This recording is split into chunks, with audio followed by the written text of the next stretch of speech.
Hello students, कैसे हैं आप सभी लोग। मैं हूं Pooja Singh and welcome back to my channel accounting master class. And this is the 66 lecture. ये मेरा 66 लेक्चर है ऑफ आर 1000 एमसीक्यू सीरीज।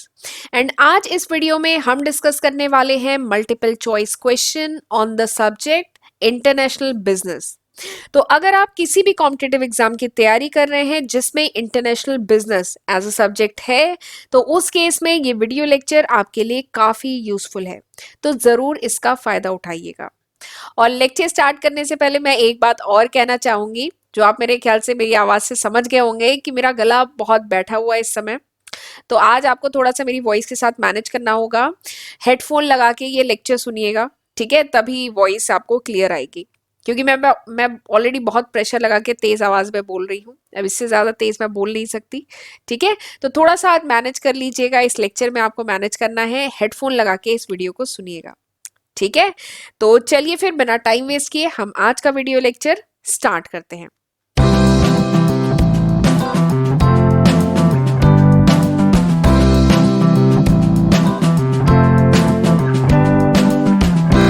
पहला क्वेश्चन क्या है कि the method being used for transferring complex technology is known as. यानी कौन सा वो मेथड है जिसके थ्रू ट्रांसफर की जाती है कॉम्प्लेक्स टेक्नोलॉजी। यानी अगर किसी कॉम्प्लेक्स टेक्नोलॉजी को ट्रांसफर करना है तो कौन सा मेथड यूज किया जाता है। तो आपको कुछ नाम दिए गए हैं मेथड्स के: transfer of technology, licensing agreement, turnkey contract या नन ऑफ द अबव। ठीक है, तो ये चार ऑप्शन दिए गए हैं। आपसे पूछा गया है कि अगर कॉम्प्लेक्स टेक्नोलॉजी को ट्रांसफर करना है तो कौन सा मेथड यूज किया जाता है। ठीक, तो मैं इन चारों ही ऑप्शन के बारे में आपको थोड़ा सा, देखिए नन ऑफ दीज के बारे में तो बताने की जरूरत ही नहीं है। इन तीन ऑप्शन के बारे में मैं आपको थोड़ा सा डिटेल में समझा देती हूँ। ठीक है, फिर इसका आंसर आप खुद ही कर लेंगे। चलिए शुरू करते हैं। सबसे पहला क्या है, लाइसेंसिंग एग्रीमेंट।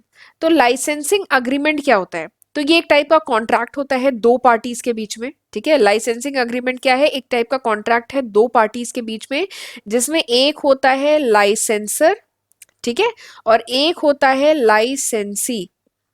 लाइसेंसिंग एग्रीमेंट में दो पार्टीज के बीच में कॉन्ट्रैक्ट होता है, वो दो पार्टीज कौन सी होती हैं?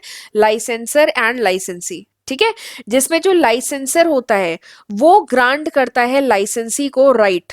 ठीक है, लाइसेंसर जो है उसके पास लाइसेंस होता है, ठीक है, कुछ ब्रांड नेम या कह लीजिए कोई ट्रेडमार्क या पेटेंट या कोई टेक्नोलॉजी या किसी प्रोडक्ट को प्रोड्यूस करने की कोई स्पेशल टेक्निक, ठीक है, उसका लाइसेंस होता है लाइसेंसर के पास। ठीक है, और ये ग्रांट करता है लाइसेंसी को, ये राइट देता है कि वो इस चीज को यूज कर सकता है, वो इस ब्रांड नेम को या ट्रेडमार्क को या पेटेंट को या टेक्नोलॉजी को यूज कर सकता है। तो ये कॉन्ट्रैक्ट होता है इन दो पार्टीज के बीच में, तो इसको कहते हैं लाइसेंसिंग अग्रीमेंट। ठीक है, लाइसेंसिंग अग्रीमेंट में दो पार्टीज होती है, लाइसेंसर एंड लाइसेंसी। लाइसेंसर जो होता है वो राइट देता है लाइसेंसी को कि वो उसकी जो भी पेटेंट है, ब्रांड नेम है, वो उसको यूज कर सकता है। ठीक है, तो दिस इज लाइसेंसिंग अग्रीमेंट।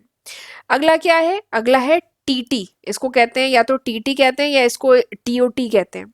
ठीक है, टीटी मतलब टेक्नोलॉजी ट्रांसफर, टीटी मतलब टेक्नोलॉजी ट्रांसफर, या इसको टीओटी ट्रांसफर ऑफ टेक्नोलॉजी भी कहते हैं।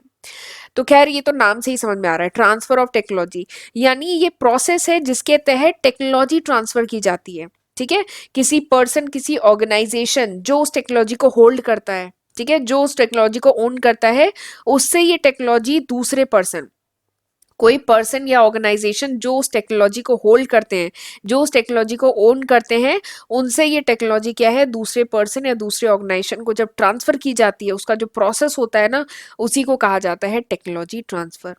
ठीक है, ताकि सोसाइटी का बेनिफिट हो, कुछ नया प्रोडक्ट, कुछ नई सर्विस कुछ निकल के आए। ठीक है, तो दिस इज टेक्नोलॉजी ट्रांसफर। ठीक, अब ये जो तीसरा ऑप्शन यहाँ पे दिया गया है दैट इज टर्न की कॉन्ट्रैक्ट। तो एक बात और मैं आपको बताऊंगी, ये जो टर्न की कॉन्ट्रैक्ट है ना, ये एग्जाम में जरूर करके जाइएगा, ये एक बहुत इंपॉर्टेंट कॉन्सेप्ट है, अलग अलग तरीके से इस पे बहुत क्वेश्चन पूछे जाते हैं। ठीक है, तो टर्न की कॉन्ट्रैक्ट है क्या? तो टर्न की कॉन्ट्रैक्ट एक कॉन्ट्रैक्ट है जिसमें जो कॉन्ट्रैक्टर है, ठीक है, एक कॉन्ट्रैक्टर होगा जिसमें जो कॉन्ट्रैक्टर है वो रिस्पॉन्सिबल है for both the design and construction of the facility. जो भी फैसिलिटी है उसको डिजाइन करना, उसको कंस्ट्रक्ट करना, ठीक है, और उसको रेडी टू यूज करना, यानी एकदम रेडी कंडीशन में कर देना। ठीक है, उसके लिए कौन रिस्पॉन्सिबल होता है? कॉन्ट्रैक्टर। ठीक है। और फिर ये कॉन्ट्रैक्टर उसको ये जो जो भी उसने फैसिलिटी या जो भी प्रोडक्ट बनाया है, ठीक है, उसको वो फिर डिलीवर करता है at agreed price and by fix date. जो भी डेट फिक्स की गई है, जो भी प्राइस फिक्स की गई है, उस डेट पे कॉन्ट्रैक्टर वो प्रोडक्ट डिलीवर करता है, ठीक है। और उसको रेडी, मतलब यहाँ पे प्रोडक्ट नहीं, उसे हम फैसिलिटी कहेंगे, क्योंकि यहाँ पे एक मतलब कह लीजिए एक नॉट अ सिंगल प्रोडक्ट की बात नहीं होती है।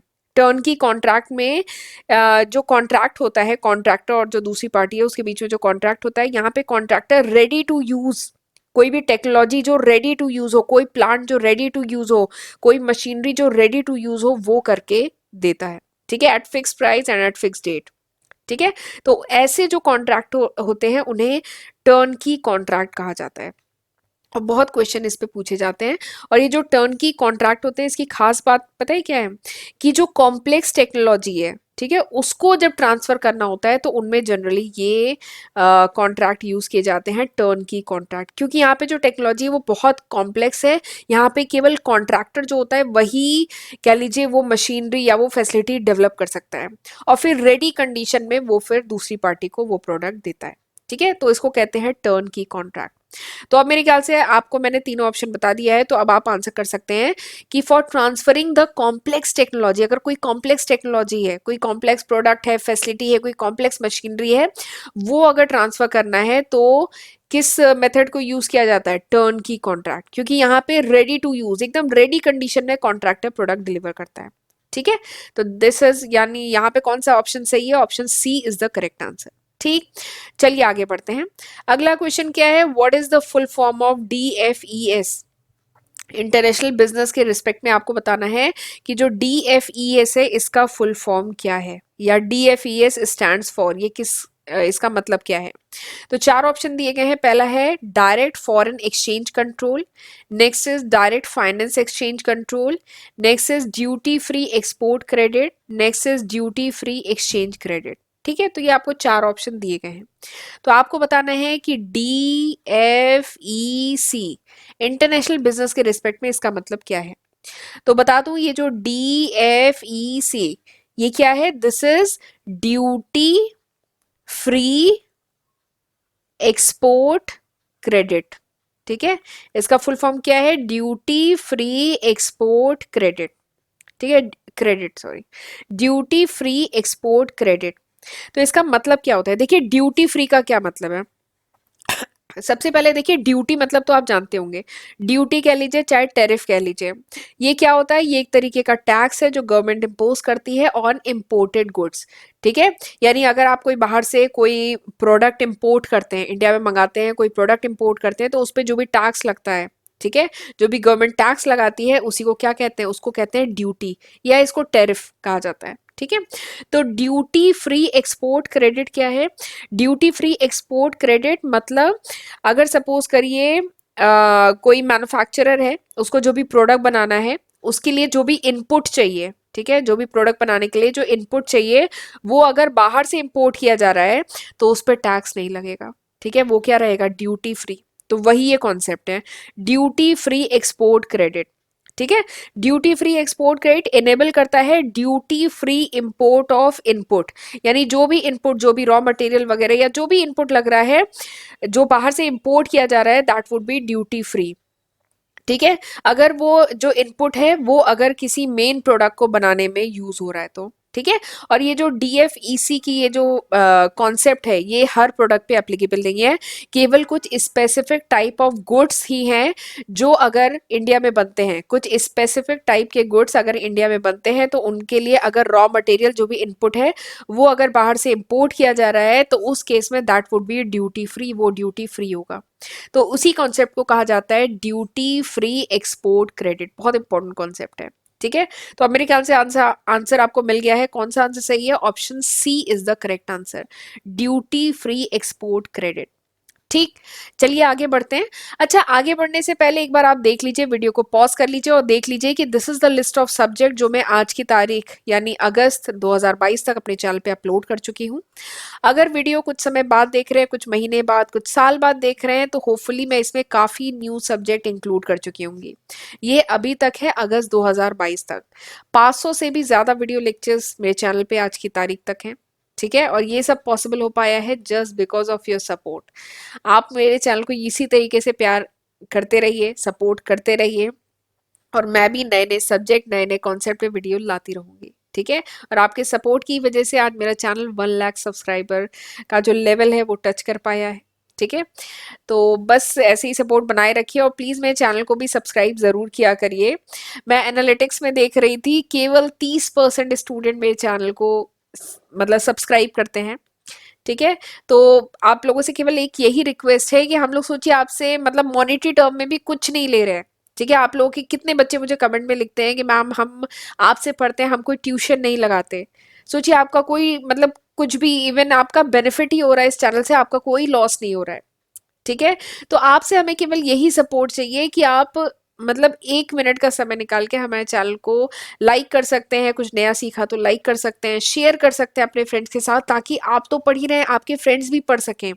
और स्पेशली जो नीडी बच्चे हैं, जो सही में अफोर्ड नहीं कर सकते, जो अच्छे कॉलेज की मतलब फीस नहीं पे कर पा रहे हैं, या जो ट्यूशन की फी नहीं पे कर पा रहे हैं, या जो कॉम्पिटिटिव एग्जाम की तैयारी कर रहे हैं और वो वही कोचिंग की फी नहीं पे कर पा रहे हैं, वो कम से कम फ्री ऑफ कॉस्ट यहाँ से पढ़ सकें। तो ये पॉसिबल तभी हो पाएगा जब आप वीडियो को शेयर करेंगे। तो वीडियो को शेयर करना मत भूलिएगा। चलिए आगे बढ़ते हैं। नेक्स्ट क्वेश्चन, अगला क्वेश्चन क्या है? आपसे पूछा जा रहा है कि which one of the following is not the benefit of MNCs to the host nation. यानी आपको बताना है कि ये जो 4 ऑप्शन दिए गए हैं, इनमें से कौन सा जो है वो बेनिफिट नहीं है एमएनसीज का टू द होस्ट नेशन। ठीक है, अगर जैसे एग्जांपल लेते हैं, अगर इंडिया में बाहर से जो एमएनसीज आ रही हैं, ठीक है, तो इंडिया क्या हुआ? Host nation. ठीक है, इंडिया जो होस्ट नेशन है, तो आपको बताना है कि कौन सा बेनिफिट नहीं है। एमएनसीज के आने से बहुत सारे बेनिफिट होते हैं। ठीक है, किसी भी कंट्री को बहुत सारे बेनिफिट होते हैं। ठीक है, तो आपको बताना है कि कौन सा इसमें से बेनिफिट नहीं है। पहला ऑप्शन दिया गया है इंप्रूवमेंट इन इंफ्रास्ट्रक्चर, अगला है बूस्ट टू लोकल इकोनॉमी, अगला है utilization of natural resources, next is increase in social activity. तो ये 4 आपको ऑप्शन दिए गए हैं, आपको बताना है कौन सा एमएनसीज का बेनिफिट नहीं है टू द होस्ट नेशन। ठीक, क्वेश्चन तो अब मेरे ख्याल से आपको समझ में आ गया है, बट मैं थोड़ा सा आपको एमएनसीज के बारे में और एमएनसीज का जो बेनिफिट है उसके बारे में थोड़ा सा बता देती हूँ। एमएनसीज का क्या बेनिफिट है होस्ट नेशन को? होस्ट नेशन को मतलब कि चलिए अभी मैं बताती हूँ। होम नेशन और होस्ट नेशन होता है, ठीक है, वो अभी मैं कॉन्सेप्ट आपको बताती हूँ। तो मैं पूरा ही आपको ये समझा देती हूँ, तो आप खुद ही इसमें से आंसर बता देंगे। तो सबसे पहले तो ये एमएनसी होता क्या है? एमएनसी, एमएनसी है क्या? तो एमएनसी का फुल फॉर्म है मल्टी नेशनल कंपनीज। जो मल्टी नेशनल कंपनीज है, मल्टी नेशनल कॉरपोरेशन है, उन्हीं को कहा जाता है एमएनसीज। और इनका एक दूसरा नाम भी है, क्या है? Trans national corporation. Trans national corporation, तो एमएनसीज कहिए चाहे ट्रांस नेशनल कॉरपोरेशन कहिए, बात एक ही है। तो ये जो एमएनसीज होती हैं, ये वो कॉरपोरेशन होती हैं, ठीक है, जिनका हेडक्वार्टर जो होता है वो एक कंट्री में होता है, लेकिन वो जो एमएनसीज होती हैं they operate in more than one country at a time.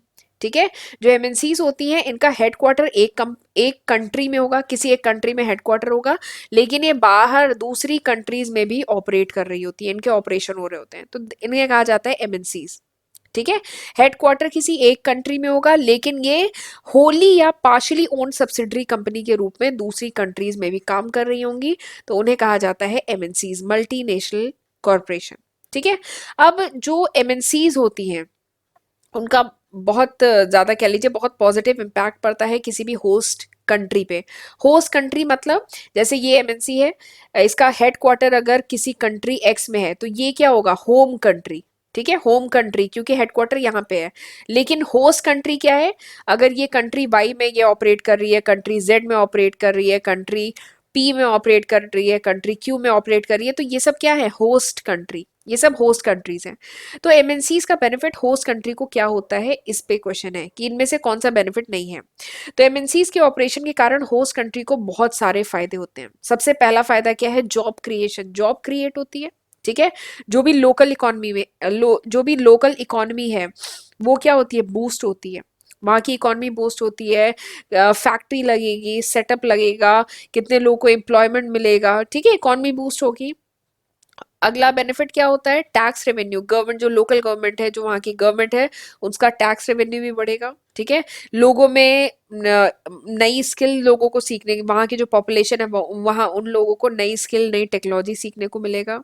ठीक है, और क्या होगा, और जो चॉइस, अगर कंज्यूमर के पॉइंट ऑफ व्यू से बात करें तो कंज्यूमर के लिए चॉइस ऑफ प्रोडक्ट बढ़ जाएगा। उस एरिया का इंफ्रास्ट्रक्चर डेवलप होगा। ठीक है, आर एंड डी का एनहेंसमेंट होगा। जो भी नेचुरल रिसोर्सेज उस एरिया में, उस कंट्री में जो भी नेचुरल रिसोर्सेज अभी तक अनएक्सप्लोर्ड थे वो अब और प्रॉपरली यूटिलाइज होंगे। ठीक है, तो बहुत सारे बेनिफिट हैं एमएनसीज के टू द होस्ट नेशन। ठीक, तो काफी कुछ मैंने बता दिया, तो अब मेरे ख्याल से आप बता सकते हैं कि इनमें से कौन सा बेनिफिट नहीं है। तो सबसे पहला है इम्प्रूवमेंट इन इंफ्रास्ट्रक्चर। तो हाँ, एमएनसी के आने से होस्ट नेशन का इंफ्रास्ट्रक्चर और इम्प्रूव होता है। ठीक है, लोकल इकोनॉमी जो है उसको भी बूस्ट मिलता है, वो पूरा एरिया डेवलप हो जाता है, वो पूरा शहर डेवलप हो जाता है। ठीक है, जब कहीं फैक्ट्री लगती है, कोई एमएनसी डेवलप होती है, तो एस्टैब्लिश होती है। तो नेक्स्ट है utilization of natural resources, natural resources और अच्छे से यूटिलाइज होते हैं। ठीक है, जो अनयूटिलाइज अभी तक नेचुरल रिसोर्स जो अनयूटिलाइज पड़े थे वो और अच्छे से यूटिलाइज हो पाएंगे। बट ये जो लास्ट ऑप्शन है, इंक्रीज इन सोशल एक्टिविटी, तो ऐसा तो कुछ नहीं होता कि एमएनसी के स्टैब्लिश होने से सोशल एक्टिविटी बढ़ जाती है, तो ऐसा तो नहीं होता है। तो अब मेरे ख्याल से आपको समझ में आ गया होगा कि option D is the correct answer. यहाँ पे कौन सा आंसर है, ऑप्शन डी, कि एमएनसी का बेनिफिट कौन सा नहीं है। तो ये नहीं है कि सोशल एक्टिविटी इंक्रीज हो, तो ऐसा कोई बेनिफिट नहीं होता है एमएनसी का। ठीक है, तो मेरे ख्याल से आंसर समझ में आ गया, ऑप्शन डी करेक्ट आंसर है। ठीक है, तो this was all about today's video. ये था पूरे आज के वीडियो का कंटेंट। मेरा गला काफी खराब है, इसीलिए मैं बहुत ज्यादा क्वेश्चन एक साथ नहीं डिस्कस कर रही हूँ, क्योंकि मुझे खांसी आ रही है। ठीक है, तो चलिए फिर मिलते हैं अगले लेक्चर में, तब तक अपना ध्यान रखिएगा। God bless you.